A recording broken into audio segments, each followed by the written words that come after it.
Jadi yang pertama menyempurnakan wudhu, ya. Bagaimana cara kita khusyuk sholat? Pertama menyempurnakan wudhu, kemudian sholat tepat pada waktunya atau menjaga waktu sholat. Jangan diundur-undur, Bu. Ya, kalau urusan dengan akhirat kita suka undur-undur. Kalau urusan dunia kadang kita nggak mau undur-undur, ya nggak, Bu? Ya, kalau misalnya ada acara-acara yang menguntungkan kita, membuat kita itu dapat secara materi, kita kepingin datang cepat, kepingin kita dapat sampai takut tidak kebagian. Tapi kalau misalnya sholat itu padahal sebenarnya nikmat sholat itu, ya. Kalau kita udah merasa itu khusyuk dan kebutuhan itu sangat nikmat. Nah, yang ketiga Ibu apa? Cara khusyuk sholat. Nah, dia pakai pembatas ya Bu ya, maka kita tuh pakai sejadah. Atau kalau kita sholat itu supaya orang nggak langkahi dikasih pembatas. Jadi kita bisa melihat pembatasnya. Jangan kita misalnya begini, Allahu Akbar, maka kita tidak lihat. Ya nggak boleh kalau kita sholat itu ya fokus ke tempat sujud ya Bu ya. Jadi kalau bisa kita ada pembatasnya. Jadi kalau ada pembatasnya orang nggak boleh lewat di depan orang yang sholat. Malah kalau ada lewat di depan sholat begini kan boleh. Ya nggak boleh kalau udah ada pembatasnya, itu pembatas sholat itu nggak boleh diinjak. Ya karena kita lagi sholat ya, ini diinjak itu nggak boleh kalau udah ada pembatas sejadahnya. Akal pembatasnya kalau nggak ada sejadah, pokoknya ada pembatas yang kecil aja. Itu tempat sholatnya, itu nggak boleh diinjak, nggak boleh dilalui, tidak boleh dilewati. Kalau dilewati begini kan orangnya boleh. Jangan sampai dia melewati tempat sholat lagi. Iya, nggak boleh di depan orang sholat. Ya, makanya memang kita dianjurkan kalau kita sholat berjamaah di masjid, usahakan sholat berjamaahnya di saf terdepan. Ya, kalau misalnya jangan sampai saf terdepan ya kita terlambat, kita langkahi yang saf kedua paling ke depan. Ya, kan langkah-langkahi itu yang kedua, yang ketiga. Udah kalau udah terlambat ya belakang saf yang paling belakang ya. Pahala saf yang terdepan kan paling banyak. Nah, akhirnya kita ingat saf terdepan. Akhirnya dia langkahi yang saf 2 jam 3. Nggak boleh, karena sudah ada pembatas. Dan pembatas ini buat orang khusyuk. Kalau misalnya ya, kalau misalnya pembatasnya itu dilewati, dilalui, itu kalau nggak khusyuk. Apalagi dia sholat lewat lagi, dia sholat lewat lagi, dia kan lama-lama kesel kan. Nanti giginya lagi kan, akhirnya pas sholat berantem ya. Itu nggak boleh ya Bu ya. Nah, harus ada tanda yang pembatas itu supaya sholatnya bisa khusyuk. Yang keempat, apa cara khusyuk sholat? Nah, tinggalkan urusan dunia. Bu, kita misalnya kalau sholat itu kan dan niat ya. Misalnya pada subuhi rakaat ini mustaqillah qiblatan lillahi ta'ala. Allahu Akbar. Ketika ibu ngomong Allahu Akbar itu kenapa ibu nggak ngomong subhanallah atau masya Allah atau ngomong la ilaha illallah, enggak kan? Tapi kalimatnya kalimat takbir. Allahu Akbar. Maknanya apa Bu? Ketika kita mengucapkan kalimat Allahu Akbar, yang besar itu adalah Allah, yang agung itu adalah Allah. Jadi maksudnya ketika kita mengagungkan Allah, yang lainnya itu ditinggal. Dunia itu ditinggal. Kita Allahu Akbar. Kayaknya ada rujak lewat nih, panas-panas gini enak banget rujak. Seger-seger. Karena apa Bu? Dia ngomong Allahu Akbar, tukang rujak, teng-teng rujak, ada es gitu ya. Allahu Akbar tapi bayangannya tukang rujak sama tukang cendol. Nah, itu kan bohong dia. Mengucapkan Allahu Akbar itu bohong. Kalau dia mengucapkan Allahu Akbar itu Allah yang maha besar, berarti dia yang besar, yang agung itu Allah, yang lain itu kecil. Urusan dunia kecil, ditinggalin. Makanya keempat, meninggalkan urusan dunia, ya enggak? Kita kadang-kadang urusan dunia ingatnya sholat. Apa yang lupa di dunia ingatnya di sholat, benar enggak? Misalnya sebagai seorang dosen kadang-kadang, oh nanti saya mau mengajar ini dan nanti materinya ini, saya lupa tadi itu belum apa, misalnya kan sholat kadang-kadang, oh nanti materi mau disampaikan. Karena begitu kan setan goda kita. Oh nanti materinya, atau ibu misalnya, nanti mau masak ini, tapi masak ini kok nggak ada ini, tapi nanti ada sih, kalau nggak ada ini masak yang ada di kulkas saja. Kulkas apa ya kira-kira? Ibu kan lagi pikir apa yang ada dalam kulkas. Oh iya ada kentang, nanti kentang goreng aja dikasih balado. Ibu bukan sholat, ibu cari kentang balado. Iya enggak? Ingat semua, padahal kita ngomong Allahu Akbar, padahal kita ngomong Allahu Akbar. Seharusnya kalau kita ngomong Allahu Akbar semuanya ditinggal. Yang besar itu cuma Allah. yang lain itu kecil, tapi bisa nggak kita menghadirkan seperti itu? Berat, Bu. Makanya betul kata Allah, ya, qad aflahal mu'min alladzina hum fi sholatihim khashi'un. Jadi betul-betul beriman, beruntung orang-orang yang beriman. Siapa? Orang-orang yang khusyuk dalam sholatnya. Jadi orang yang beriman itu dikatakan beruntung ketika dia khusyuk dalam sholatnya. Karena khusyuk dalam sholat itu berat, karena pikiran kita kemana-mana. Ya Bu ya, yang nggak ingat jadi ingat. Pernah saya cerita sama Ibu, ada seorang pelayan, dia lagi kerja sama majikannya, pelayan toko. Kemudian waktu itu majikannya itu mengunci semua toko-tokonya. Setelah itu dia sholat. Setelah itu dia sholat, dia ingat, kayaknya kunci yang itu kok nggak ada ya. Tadi saya kunci semua, tapi kunci itu saya taruh di mana ya. Tapi dia tetap sholat. Setelah sholat, kemudian setelah itu, tapi itu bukan begitu ceritanya. Jadi dia mau sholat. Kemudian dia udah kunci semua, tapi ada satu ini kuncinya itu dia lupa naruh. Dia tanya sama pelayannya, pelayan katanya, karena bang ya, ini lihat nggak kunci ini? Oh nggak tahu Pak ya. Oh kalau gitu saya juga lupa naruhnya di mana. Kalau kita karena udah azan saya mau sholat dulu. Artinya si majikannya, tuannya tadi sholat. Ketika sholatnya setan masuk tuh.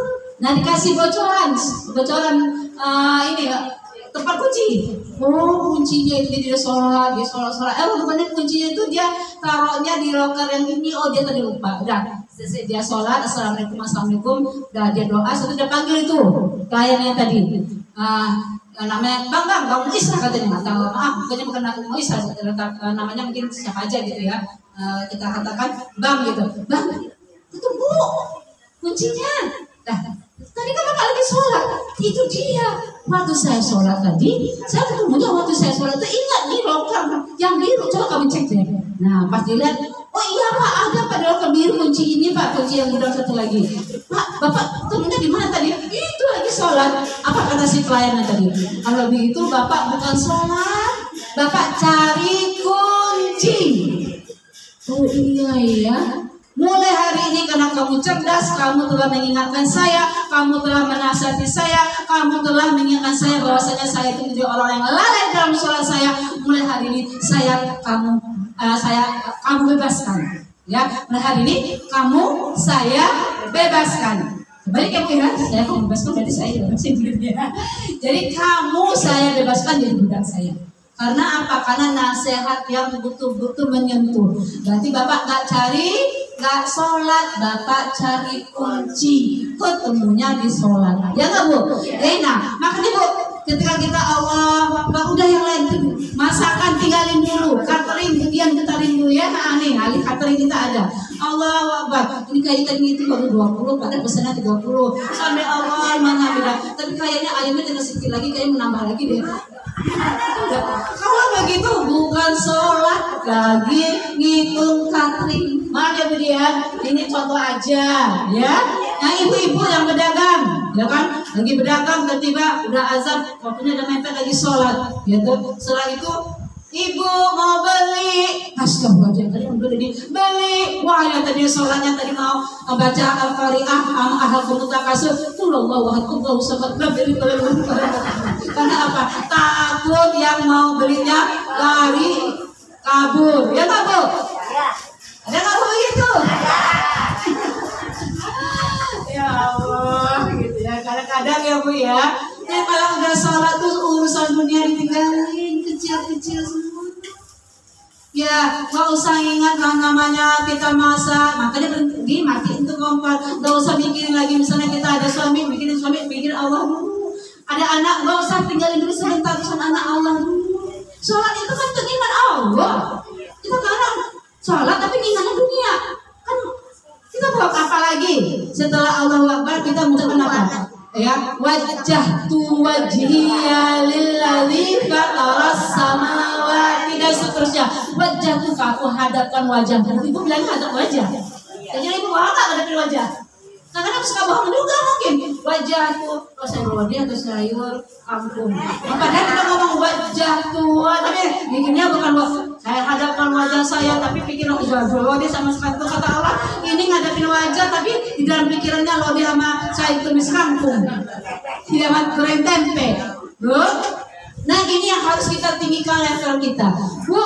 Banyak orang mungkin sudah 30 tahun sholat. Banyak mungkin orang udah 40 tahun sholat. Banyak orang mungkin sampai udah 50 tahun sholat. Tapi masalahnya kira-kira sholat kita diterima enggak oleh Allah? Itu pertanyaannya. Bukan lagi ditanyakan kamu sholat atau enggak. Itu udah levelnya udah enggak kita lagi.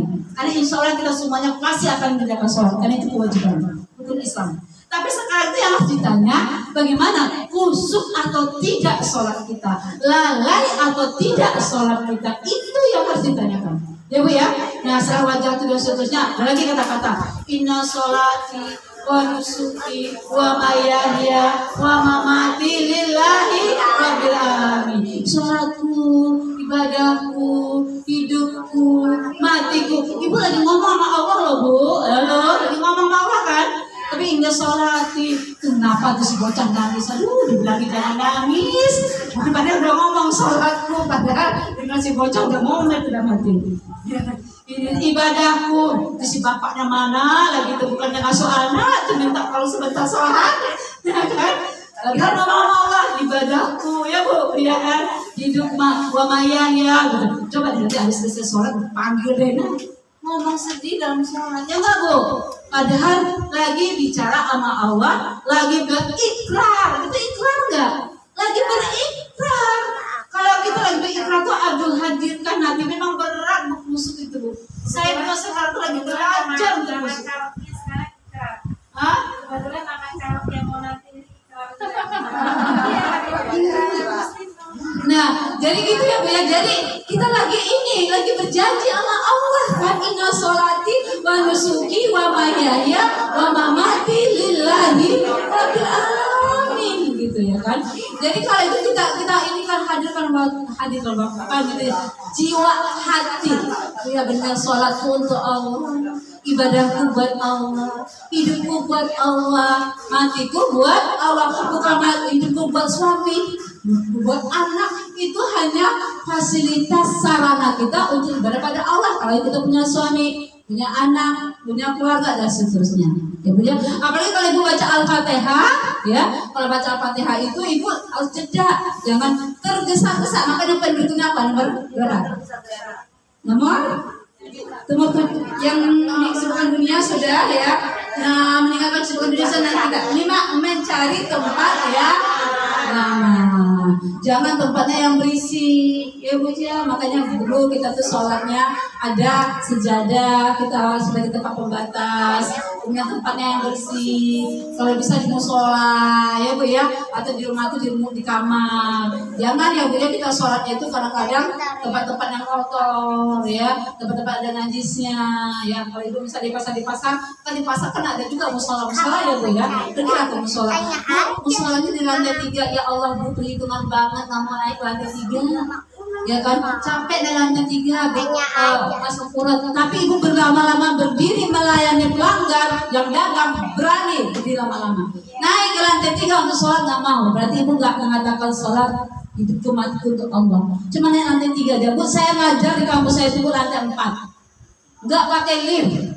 Umur saya juga udah 53. Jadi kalau saya naik itu pun pelan-pelan. Ya namanya juga lantai 4. Ada satu-satu. Nah, lantai 2 enggak. Lantai 2 masih gagah-gagah. Lantai 3 masih gagah. Lantai 4 mulai.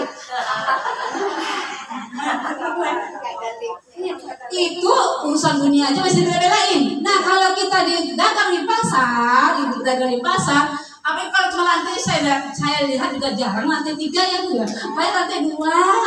Ya lantai 2 ya Bu ya. Saya biasanya kalau ke pasar tuh, kalau singgah ke pasar, ke musola di pasar, biasanya itu lantai 2. Karena untuk mengimbangi ibu-ibu yang mungkin udah capek, yang sudah tua, yang dagang dan sebagainya. Lantai 2 aja kan, nggak usah di sekolah capek, ya kan. Nah mendingan, sholat dekat-dekat tempat sampah. Ini di situ. Padahal sebenarnya tempat umumnya ada di musola ya Bu ya. Setelah itu tempatnya nyaman lah. Kalau bisa ada imamnya, tunggu sebentar pokoknya, ya, atau gantikan dengan siapa gantian sholatnya, ya, mencari tempat yang nyaman. Lanjut, apa lagi Bu? Apanya? Nah Ibu, jangan Ibu sholat Allahu Akbar mau pipis. Iya Bu, kalau Ibu mau pipis nih, pipis dulu Bu, ya kan? Ya. Allah wabah hantu ya, sampai begini-begini tuh ya. posisinya bukan posisi, kan kita posisinya begini, posisinya yang begini lagi. Gak sah ya Bu ya, sampai bukan gak sama itu sudah begini ya posisi, jadi saking nahannya ya, yang seharusnya kita berdiri begini ya, seolah Akbar gitu ya, tapi karena ibu lagi nahan ya, nahan tipis ya, atau bisa nahan pup gitu ya, pupnya gini. Sampai kayak ya jangan gitu ya Bu ya, udah gak jangan. Jadi kalau misalnya kita mau sholat, kira-kira kita ada hajat yang kita keluarkan, apakah atau misalnya buang air kecil, ayo selesaikan dulu, ya, atau selesaikan buang air kecilnya. Jangan sampai menahan, gitu. Apalagi ibu dulu takut tanggung buat 31 rakaat lagi, sampai merem-merem. Pas jadi imamnya nggak banyak astagfirullahaladzim, jadi imam. Iya kan? Nggak boleh gitu ya Bu ya. Ya. Gitu kan imam yang salahin. Kalau bisa apalagi imam di sini atau apa salah di kiblat ini. Ya imam mana tahu, memang ada pengumuman. Perhatian dia kiblat ada kan? Gitu kan. Makanya dianjurkan supaya sholat itu khusyuk, jangan menanggung, jangan menahan hajat tertentu. Terutama kita ada kepingin buang air kecil atau kita kepingin buang air besar, itu jangan ditahan ya Bu ya, selesaikan dulu ya, baru nanti enak sholatnya plong. Dia enggak ada yang rasa nahan-nahan tadi. Lanjut. Nah, Bu, jangan sholat kayak anak TK. Allahu Akbar. Apalagi kalau kita jadi imam. Ya, apalagi kalau kita jadi imam, ya, baru makmum dia baca Bismillahirrahmanirrahim. Allahu Akbar. Padahal apa itu wajib. Ya, akhirnya apa? Imamnya baru udah Bismillahirrahmanirrahim, imamnya masih amin. Berarti akhirnya nggak karu-karuan itu sholat. Jadi jangan tergesa-gesa. Makanya kalau bacaan Al-Fatihah itu ada jeda. Bismillahirrahmanirrahim. Jangan Bismillahirrahmanirrahim. Amin. Jangan satu nafas. Itu dijeda karena nanti dijawab sama Allah. Bismillahirrahmanirrahim. Apa kata Allah? Oh, hambaku ini mengakui akulah yang Maha Pengasih. Alhamdulillahirabbil alamin. Berhenti sebentar. Oh, hambaku mengakui yang patut dipujiannya aku. Jadi kalau misalnya kita bacanya satu nafas, Bismillahirrahmanirrahim, Alhamdulillahirrahmanirrahim, Amin. Itu kata Allah ngomong tuh kemana? Enggak. Dijeda berhenti. Bismillahirrahmanirrahim. Berhenti sebentar. Alhamdulillahirabbil alamin. Supaya dijawab Allah. Dikasih waktu Allah jawab. Ya Bu, mulai sekarang kalau sholat, Al-Fatihahnya jangan satu nafas, jeda, supaya Allah jawab Al-Fatihah kita tadi. Ya, Ar-Rahmanir-Rahim, Allah aku mengakui. Ya, Malik Yaumiddin, ya betul aku yang menguasai hari pembalasan. Iya, karena aku dua iya menasai. Oh, hambaku ini kau memang akulah yang tempat dia sembah, dia tempat dia minta tolong. Aku akan tolong. Ihdinas siratal mustaqim. Tunjukilah aku jalan lurus. Kata Allah, insya Allah aku tunjukin kamu jalan yang lurus. Itu doa nggak Al-Fatihah? Bagaimana kalau kita minta sama seseorang, tapi kita minta, Bu, datang nih sama saya, Bu Farida, itu saya Bu ngomong apa? Ya enggak? Itu saya aja kadang ulangi Bu, saya enggak paham yang dibaca, enggak paham yang dibicarakan. Kalau kita mau minta sesuatu, Bu saya mau datang sama Ibu, saya mau ngomong gini, Bu saya minta sesuatu Bu. Ini Bu ada jeda. Tapi yang juga saya dengarnya itu sama manusia, apalagi kita kepada Allah. Jangan tergesa-gesa, jangan terburu-buru. Apa yang mau dikejar? Waktu kita sholat cuma berapa menit? Ibu 5 menit 1 jam ke sholat. Paling kita 5 menit, paling 10 menit kalau lama. Ya nggak Bu? Sholat asar nanti paling berapa menit? Ya 5 menit atau 7 menit atau 10 menit. Nggak akan ada misalnya sholat asar dari jam 3:30 sampai jam 4:30. Nggak ada kan? Nggak akan seperti itu. Tapi jangan tergesa-gesa juga. Allahu Akbar, baru baca Al-Fatihah. Ini Allah mana ya Allah. Gitu jangan gitu ya. Jadi mau kita sholat sendiri maupun kita berjamaah, baik imamnya jangan terlalu terburu-buru, kita juga sholat sendiri jangan terburu-buru. Saya kalau ada anak saya terburu-buru itu, saya bilang, nah ibu baru taruh piring, kamu udah Allahu Akbar baru taruh piring, udah selesai kamu sholat atau ngapain? Ini kayak kilat khusus, ya enggak? Coba kalau megang HP enggak, kilat khusus lama dipegang, lama dihayati. Sholat Jangan ya Bu ya. Tumaknina. Pelan-pelan. Kita hari ini ada masalah sholat yang penting ini, karena sholat ini adalah amalan pertama kali kita. Sholat ini nanti Isra Mi'raj ini dijemput oleh Allah, dijemput oleh Rasulullah keseluruhan. Ya, oleh karena itu kita berusaha sholat kita lebih bagus seperti itu. Lanjut Bu, yang ke-8. Apanya?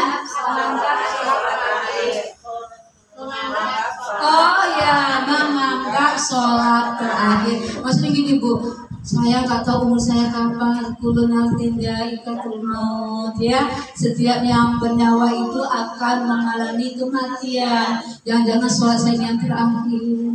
Kalau saya dalam keadaan sholat meninggal, insya Allah mesti ketemu. Ya enggak? Jangan sampai Bu udah nggak ada perasaan seperti itu, jadi buru-buru. Ya, kemudian nggak konsentrasi, nggak khusyuk. Tapi kalau kira-kira menganggapnya sholat yang terakhir, Allah, kalau aku meninggal dalam keadaan sholat, dalam keadaan baik, ya enggak?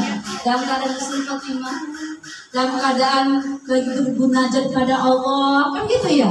Nah, dalam keadaan berbunajat pada Allah, dalam keadaan hal yang baik. Jadi kita hadirkan dengan tadi bacaannya, hadirkan dengan hati kita, hadirkan tidak tergesa-gesa, tidak menahan hajat ya, dan juga di akhir waktu sempurnakan wudhu tadi, tapi juga hadirkan hati kita. Jangan-jangan ini adalah sholat kita yang terakhir.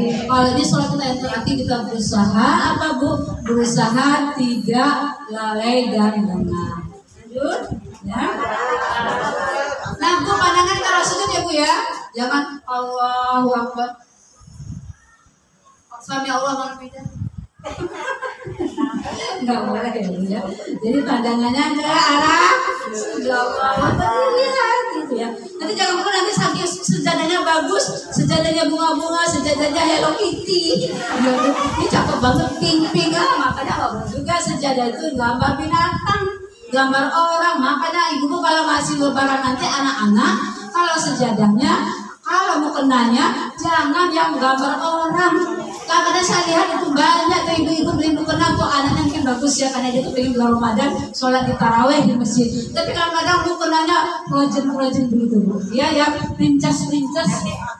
Saya kadang tuh menunggu mana sih maknya ya, nggak tahu yang namanya. Karena apa? Kan tidak boleh menyerupai binatang, tidak boleh menyerupai makhluk yang bernyawa. Kalaupun ya gambar-gambar itu kalau bisa ya gambarnya itu yang model ini masih bisa, ini gambar bunga masih bisa. Tapi tidak boleh menyerupai makhluk hidup seperti binatang dan manusia. Sejadahnya gambarnya nanti jangan sampai sekarang lagi musim pemilu nanti gambar caleg lagi. Dengar Bu, nggak boleh. Tempat sejadah kita tidak boleh gambar-gambar orang. Kalaupun ibu memilih siapa aja, itu tidak boleh gambar orang. Tidak boleh gambar binatang. Itu tempat sholat, tempat ibadah. Tempat sholat, tempat ibadah itu tidak boleh ada gambar-gambar yang menyerupai makhluk hidup, baik itu manusia maupun binatang. Termasuk juga itu tadi gambar-gambar princess, Hello Kitty, ya, atau gambar-gambar misalnya itu burung-burung elang atau binatang-binatang bear, ya. Apalagi kalau zaman dulu tuh kan suka yang gambar kucing, ibu suka yang namanya kucing, semuanya sejadahnya kucing, baju kucing. Nah ya, usahakan jangan demikian. Kalau itu sholat tempat sujud kita di bawah, dan tempat sujud itu tidak boleh ada gambar-gambar yang menyerupai makhluk hidup, baik itu binatang maupun manusia. Gak boleh ada gambar-gambar ya Bu. Yang terakhir apa? Mengerti bacaan sholat. Tadi bisa katakan inna sholati wa nusuki wa mahyaya wa mamati lillahi rabbil alamin. Makanya bubarkan Mabudina, mohon nanti divariasikan juga ibu-ibu di sini, di samping nanti mereka belajar Al-Quran, diajarkan juga arti-arti bacaan sholat. Hal yang sederhana aja, sehingga nanti ibu-ibu itu levelnya naik. Ngaji dari minggu ke minggu, dari bulan ke bulan. Mari kita udah berapa tahun ngaji di sini, 4 tahun ya. Udah levelnya naik. Udah lama kan 4 tahun udah ngaji di sini, levelnya naik. Yang tadinya ibu sudah bisa baca Iqra pelan-pelan, sudah bisa baca Al-Quran. Sekarang karena kita ini umur kita semakin menipis, kayak batu es yang cair, kita nggak tahu. Kita pengen dong, ya sisa umur kita ini sholat menjadi benar. Sisa umur kita dia sholat yang bisa yang kusuk. Caranya apa? Mulai sekarang nanti paling nggak sebulan sekali ada nanti materi-materi. Ayo bu, buka kopi aja. Apa bacaan Al-Fatihah artinya? Mana bacaan Al-Fatihah artinya dulu apa? Ya, sehingga nanti ya kenapa kita Al-Fatihah itu harus tahu artinya supaya ibu baca Al-Fatihah nggak buru-buru. Dan saya katakan baca Al-Fatihah itu pakai jeda, jangan satu nafas. Bismillahirrahmanirrahim, berhenti sebentar, biar dijawab sama Allah. Alhamdulillahirrahmanirrahim, berhenti sebentar, biar dijawab Allah sampai walat doli. Baru setelah itu kita baca ayat pendek. Ayat pendek ibu juga harus tahu artinya. Kalau ibu baca Al-Asr demi masa misalnya wal asr itu tahu artinya. Atau membaca Al-Ikhlas, Allahu ahad, jadi ibu betul-betul mendalam. Allahu ahad, katakanlah Allah teresa. Allahu samad, Allah tempat meminta. Lam yalid wa lam yulad, dia tidak berat, dia tidak pernah dikeranakan. Walam yakul lahu kufuwan ahad, dan tidak ada satu pun yang menyerupai. Jadi betul-betul di dalam hati itu ya mengerti bacaan sholat. Orang kalau yang mengerti bacaan sholat bisa khusus. Karena dia lagi ngobrol, lagi ngomong sama Allah. Jadi kalau kita sholat itu berarti kita menghadap Allah. Kita lagi berbicara kepada Allah. Tapi kalau kita baca Al-Quran, Al-Quran itu adalah kalam Allah. Allah lagi bicara sama kita. Makanya hebat itu sholat dan baca Al-Quran. Kalau sholat, kita lagi ngomong sama Allah. Inna sholati wa nusuki, ya gak? Kemudian sampai dengan 4 rakaat, 2 rakaat. Setelah itu nanti kita zikir, masih puji Allah. Setelah itu kita pegang Al-Quran, masih pegang Al-Quran. Itu kan kalam Allah. Allah yang bicara sama kita. Ya, makanya ibu, ya usia kita bukan usia muda, ada ke usia 17 tahun. Ya, nenek usia berapa nek? Ini berapa usianya? Ya, nenek kali 71 ya nek? Ya, 71 kan 17 ya nek ya?